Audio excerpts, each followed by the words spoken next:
नमस्कार सम्मानित साथियों, मैं रमेश चंद्र पांडे आज अपने YouTube के चेत जाओ चैनल, जो कि विकास के प्रति जवाबदेही से जुड़े सवालों पर बेबाकी से अपनी राय व्यक्त करने के लिए बनाया गया है, के माध्यम से हल्द्वानी नगर निगम के चुनाव को लेकर कुछ अपडेट, कुछ यादों के साथ कुछ अपडेट और शहर में चुनाव को लेकर हो रही खुसर पुसर को आप सबके साथ साझा करना चाहता हूँ। सम्मानित साथियों, मेरे द्वारा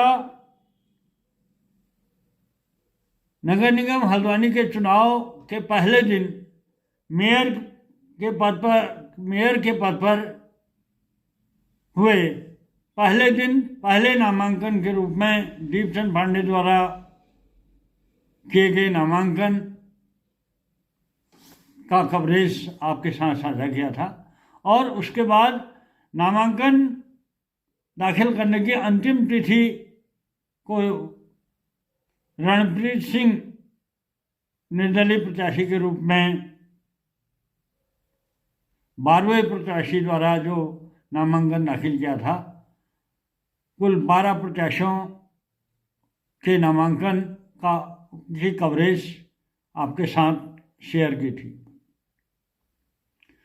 उसके बाद मैंने सोचा कि ये चुनावी दंगल में कहाँ बढ़ें। जो नाम वापसी के दिन 2 जनवरी को जो नाम वापसी होने थे, उसके बाद से आज तक मैंने कोई कवरेज नहीं साझा नहीं किया।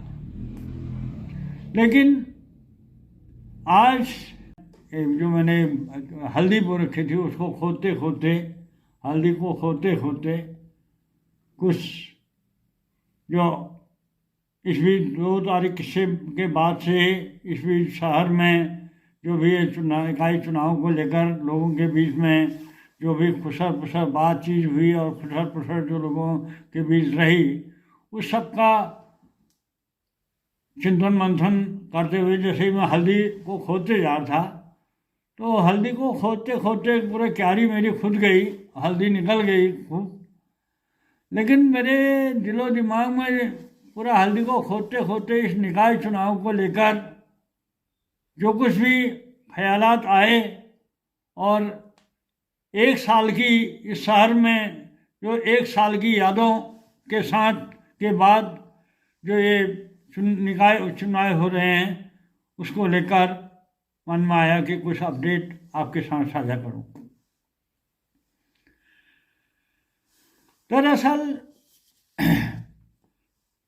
मैंने पूर्व में अपने चैनल द्वारा बताया था कि नगर निगम के मेयर पद के लिए 12 प्रत्याशियों द्वारा नामांकन दाखिल किया।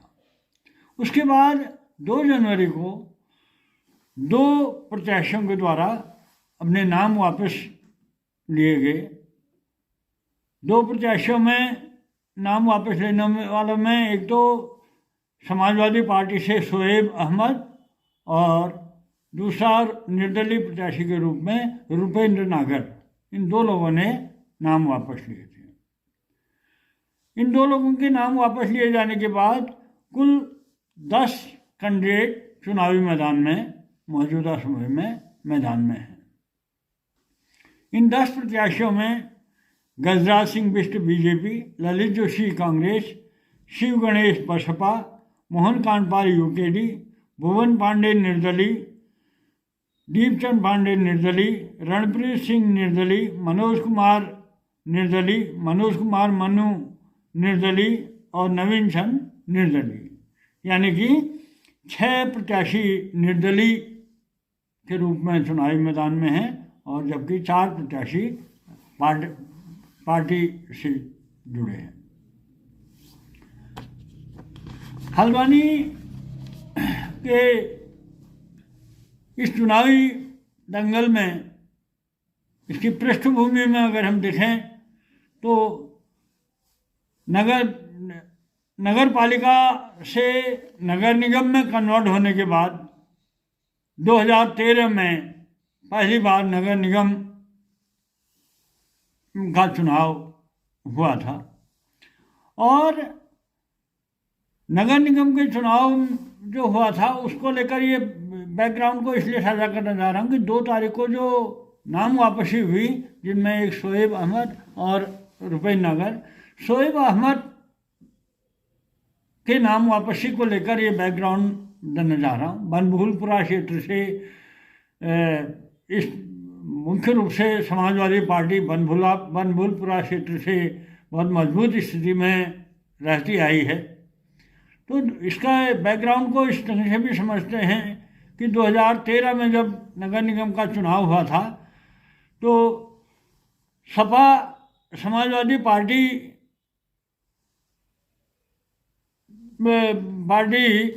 और ने इसमें दूसरे नंबर पर रही थी, और जब 2018 में जब चुनाव हुआ था उसमें समाजवादी पार्टी तीसरे स्थान पर रही थी।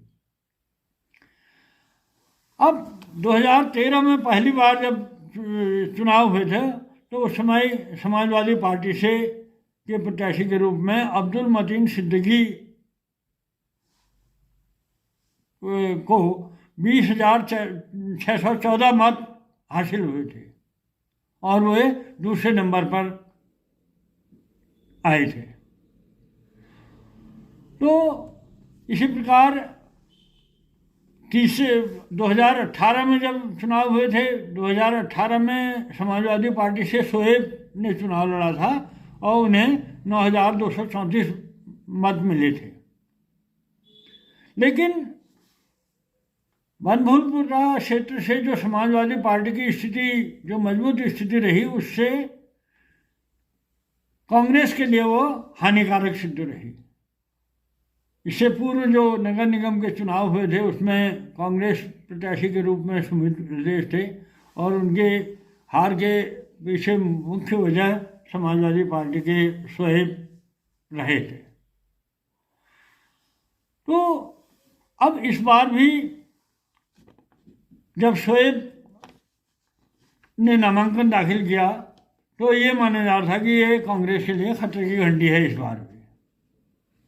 लेकिन जब 2 तारीख को नाम वापसी के आखिरी दिन 15 मिनट पहले उन्होंने जिस अप्रत्याशी ढंग से नाम वापस लिया, तो उसके बाद ये पूरा मामला, पूरा यहाँ का चुनावी माहौल को लेकर एक गर्मा गर्म बहस छिड़ गई और सारे राजनीतिज्ञों के ने इसमें एनालिसिस अपना स्तर से एनालिसिस किया इसको।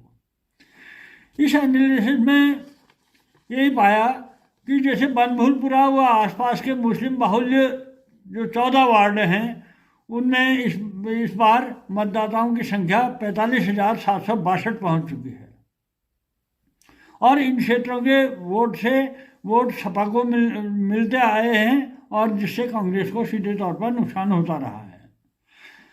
अब जैसे ही शोएब ने अपना नाम वापस लिया तो उसके बाद यहाँ पर पूरा माहौल, राजनीतिक गणित पूरा उलट पुलट हो गया और इसमें पूरे राजनीतिक विश्लेषण जो हुए उससे ये हो गया कि कांग्रेस मजबूत स्थिति में नजर आने लगी है। अभी तक की पोजीशन ये है, ये तय माना जा रहा है कांग्रेस की यहाँ पर पलड़ा सीधे तौर पर भारी है। अब इसके साथ ही ये भी खुशर है इस पूरे चुनावी नगर निगम के चुनाव में कि 1 साल पहले गत 8 फरवरी को इस हल्द्वानी में जो कुछ हुआ था वो नेशनल ही नहीं, पूरा इंटरनेशनल स्तर पर हल्द्वानी सुर्खियों में आया था। वजह थी बनभूलपुरा क्षेत्र में जो दंगा हुआ था। 8 फरवरी को जब अतिक्रमण हटाने के लिए गई प्रशासन और पुलिस की टीम में पथराव हुआ और आगजनी हुई, उससे इस क्षेत्र में जो दंगा भड़का उससे 6 लोगों की मौत हो गई थी। तो लोग पूरा तब से वो जो जिस ढंग से वो सुरक्षा रही और जिस ढंग से यहाँ पर कर्फ्यू लगा और जिस ढंग के हालात हुए उसको लोग अभी तक भूले नहीं हैं। और उन दहशतपूर्ण हालातों के स्मृति में रखते हुए आज ये चुनाव, जो नगर निगम का जो चुनाव हो रहा है, उसको लेकर बनभूलपुरा क्षेत्र में जो उस समय दंगा भड़का था अतिक्रमण हटाने को लेकर, वो लोगों के जहन में पूरी तरह से भरा हुआ है। और अतिक्रमण के नाम को लेकर इस बीच भी पूरे नगर में जो सड़कों का चौड़ीकरण हो रहा है, उसको लेकर देखें तो तमाम विरोध भी हुए। और लेकिन अतिक्रमण हटाने से आज जो सड़कों की जो हालात दिख रहे हैं, जो कोई भी आज 5-6 महीने बाद इस शहर में आ रहा है तो वो देख के बिल्कुल उसको एक पहली नज़र में तो बहुत खुशी हो रही है कि यहाँ पर सड़कें इतनी चौड़ी हो गई हैं और वो कार्य प्रगति पर है। हालांकि जो अतिक्रमण प्रशासन द्वारा जो अतिक्रमण हटाया गया उसको लेकर विरोध भी हुआ, लेकिन अंततः आखिरकार जो होना है उसमें एक जनमत और कोर्ट का भी वो था, कोर्ट के भी उसमें इंटरफेरेंस था। और इस बीच तो ये अभी हाल ही में कल परसों वहीं जो ये हो रही है, इस बीच जो खेल हो रहे हैं यहाँ पर अंतर्राष्ट्रीय स्तर पर, राष्ट्रीय स्तर पर जो खेलों का आयोजन हो रहा है, उसको लेकर भी सड़कों को चाक चौबंद और चौड़ीकरण कराने का काम युद्ध स्तर पर जारी है इस चुनावी माहौल के बीच भी। तो कुल मिला के बात यह है कि लोगों के दिलो दिमाग में इस चुनावी माहौल को लेकर कांग्रेस तो बड़ी आश्वस्त नजर आ रही है, आज बढ़त की स्थिति में दिख रही है। लेकिन जो हमने इसका पूरा खुशम अंदाज लिया, वो उसका अंदाज लिया कि भाजपा, जो भारतीय जनता पार्टी भी इस नगर निगम की मेयर की सीट को कैसे भी इस पर विजय पताका फहराना चाहती है और उसको लेकर बहुत जबरदस्त रणनीति बन रही है। क्योंकि बनभूलपुरा क्षेत्र के जो पिछले साल के जो 8 फरवरी को जो कुछ यहाँ पर हुआ, उसके अभी उसको कोई भूल नहीं पाया है। और यहाँ पर अतिक्रमण को लेकर जो स्थिति है, अतिक्रमण के मामलों को लेकर भी लोग उसका भी एनालिसिस कर रहे हैं। और अतिक्रमण के मामलों को कौन किसका बर्दाश्त है और कौन यहाँ पर से अतिक्रमण हटाने के लिए ईमानदारी से खड़ा है। और क्योंकि शहर के फुटपाथों की स्थिति जो है, फुटपाथ में चलने में भी सुरक्षित महसूस नहीं कर रहे हैं लोग, आम जन लोग। सड़कों में जिस संख्या अतिक्रमण है, फुटपाथों में जिस संख्या अतिक्रमण है, और शहर के में जिस संख्या आवारा पशुओं का आतंक है, कितनी मौतें हो चुकी हैं आवारा पशुओं की वजह से। और जिस ढंग से इस शहर में नशाखोरी की प्रवृत्ति लगातार बढ़ती जा रही है, उसको लेकर भी लोगों के घर उजड़ गए हैं नशे के कारण। जो नशे से प्रभावित हैं जिनके घर, वही जानते हैं उसके नशे के वजह से जो उनको दर्द है, उस दर्द को वही समझ सकते हैं। नशा है, तमाम ये संख्या जो चीज़ें हैं बेसिक, और पानी है। अब यहाँ पर पानी जैसे मामलों को लेकर लगातार मटकियाँ फोड़ते हुए, खाली बर्तनों को फोड़ते हुए लोग लगातार आंदोलन करते आते हैं। तो बुनियादी बातें हैं। बुनियादी बातों को लेकर, पानी जैसी बुनियादी सुविधा को लेकर जो संख्या लगातार आंदोलन का दौर जारी रहा है, उससे और इसके ठोस इसमें उपाय नहीं हो पाए हैं। ये सब मामलों को लोग इस चुनावी माहौल में एनालिसिस कर रहे हैं। और जल भराव की स्थिति लीजिए, ये बरसाती नालों के जो जल निकासी का मामला है, उसको लेकर बरसात के दिनों में जिस ढंग से लोगों के घरों में पानी भर जाता है, चीख पुकार मच जाती है, वो चीख और पुकार भी इस चुनावी माहौल में लोगों के स्मरण में है। तो किस ढंग से सबसे बड़ी बात ये उभर के आ रही है कि इस शहर को शांति और सुकून, इस शहर में शांति कैसे कायम की जाए, सबसे पहली बात यह आ जा रही है। पिछले साल जिस ढंग से आतंक या अतिक्रमण हटाने को लेकर जिस ढंग से यहाँ दंगे भड़के थे, वो दंगों की स्थिति पुनः कोई नहीं चाहता है। सबके सब जो खुसर पुसर का एक लब्बोलवा भी आया कि सबसे पहले इस शहर में शांति और सुकून चाहते हैं, अमन चाहते हैं लोग। और उसको कैसे कायम करना है, वो ये पूरा नगर निगम के जो चुनाव है, नगर निगम के दायरे में जो कुछ ये बातें आती हैं, बुनियादी बातें, वो उस पर सबकी निगाहें हैं। और सभी प्रबुद्ध लोग इस बात का यही मत है कि शहर को कैसे सुकून और शांति कायम हो सके, जो कौन कैंडिडेट ऐसा होगा जो इस शहर में शांति और सुकून कायम कर सके, उसको मत देने की दिशा में अपनी अपनी बात कर रहे हैं। हालांकि अभी हल्द्वानी शहर के मेयर पद के इन 10 प्रत्याशियों में से कौन आगे है, कौन पीछे है, कौन, इस बारे में कुछ भी कहानी नहीं कहा जा सकता है, क्योंकि अभी ये चुनाव प्रचार का एक शुरुआती दौर है और इसमें अभी सभी प्रत्याशी अपने अपने ढंग से अपने अपने चुनावी प्रचार की रणनीति बनाने में जुटे ही हैं। और चुनाव बेशक आने वाले दिनों में चुनाव प्रचार बहुत तेज होगा और इनके स्टार प्रचारक भी मैदान में दिखेंगे और जनता का जो मत है, जो उन चुनावी सभाओं में और रोड शो में और रैलियों में, चुनावी माहौल में जनता का क्या रुझान है, वो भी नज़र आएगा। लेकिन इतना तय है कि इस समय जो चुनाव प्रचार का एक शुरुआती दौर है, यहाँ पर हल्द्वानी शहर में घने कोहरे के बीच में, दिन भर कोहरा है, धूप नहीं थी, आज ही के दिन है, और देर शाम तक भी जो प्रत्याशी हैं वो डोर टू डोर कन्वेंसिंग में लगे हैं। और इस चुनावी 10 प्रत्याशियों में से 4 तो पार्टी से जुड़े हैं,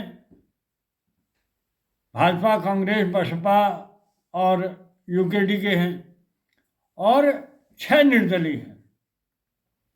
6 निर्दलियों में से अगर ये कहा जाए तो निर्दलीय है, तो ये उसको हल्के ढंग से आकलन करना भी गलत होगा, क्योंकि शहर का एक बड़ा तबका इस मूड में भी दिख रहा है कि ये पार्टी के बजाय निर्दलीय की ओर उनका रुझान है।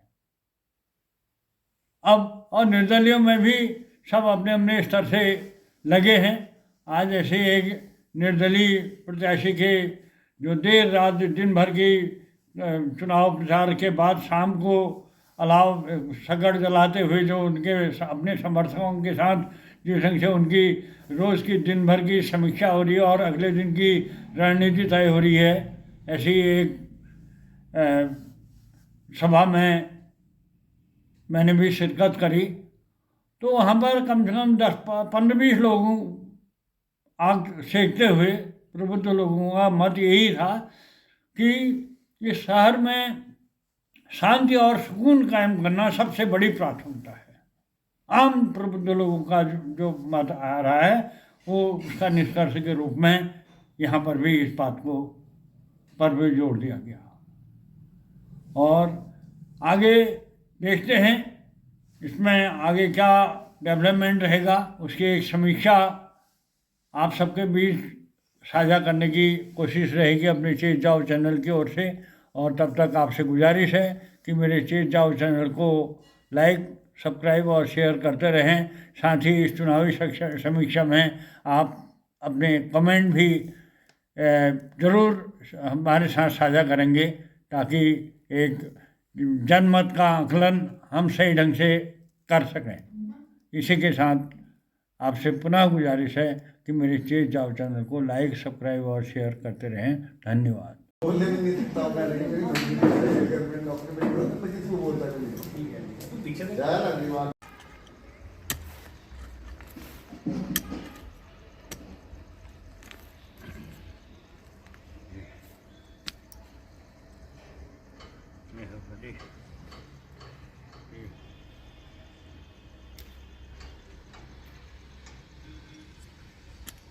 काम करने में तो ठंडा ठंडा कुछ नहीं लगता है। मेहनत का फल नहीं।